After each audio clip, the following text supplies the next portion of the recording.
créer dans le pays un climat et des conditions telles pour qu'enfin tout ne se fasse plus à Paris et que chacune de nos régions vive d'une vie nouvelle. Dans cette petite salle des fêtes de la Croix-Rousse, ils ont rêvé d'en faire une maison de la danse. Au départ, 5 compagnies régionales voulaient s'exprimer et cette fois, elles ont réussi. Parce que si jamais ça ne marche pas... Mais ça marchera, il est hors de question que ça ne marche pas. Pendant 3 semaines, Lyon sera capitale de la danse. Cette biennale de Lyon pour la danse qui commence cette année est, je crois, d'ores et déjà un grand événement.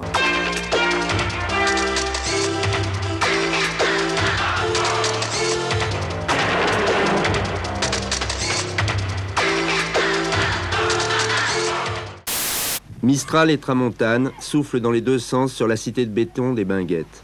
Après 20 ans, en se conjuguant, les deux vents semblent avoir réussi à emporter l'inspiration dans laquelle a été conçue cette ZUP. La paupérisation de certaines catégories sociales, due aux difficultés de l'emploi, est un facteur important de la violence que l'on a pu constater ces mois-ci dans les ZUP de l'Est lyonnais. Ces jeunes ne se sentent plus maghrébins, mais ils ne sont pas acceptés comme français. Lundi, 4 décembre 1983. Pour la première fois dans l'histoire, l'immigration fait la une des journaux et des médias, autrement qu'à travers la rubrique des faits divers. La raison ? Un événement considérable et lui aussi sans précédent, une marche pour l'égalité et contre le racisme. 12 France, cher pays de mon enfance.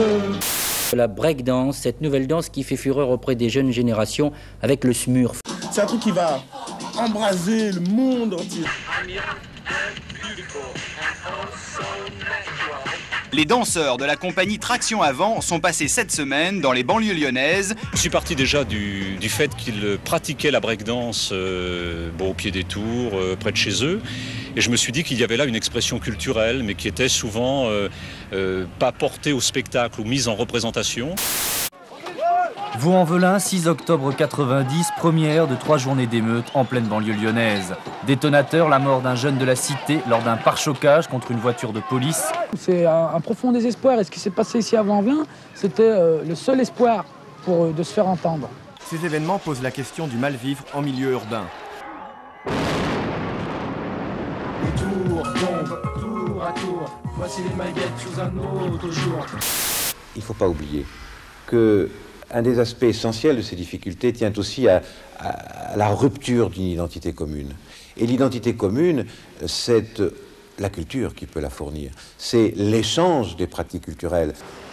Quand on prononce le mot culture, l'un sort son opéra, l'autre sa médiathèque, le troisième sa compagnie de danse internationale, le quatrième son musée d'art contemporain tout neuf.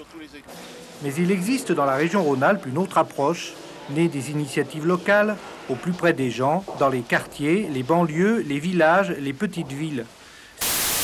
Il y a 10 ans, le rap était dans la rue. Aujourd'hui, il est aussi dans les gymnases et sur la scène. Pour les 4 d'acro-rap de Saint-Priest, comme pour tous les sérieux rappeurs des banlieues de la région, aujourd'hui, il s'agit d'aller plus loin.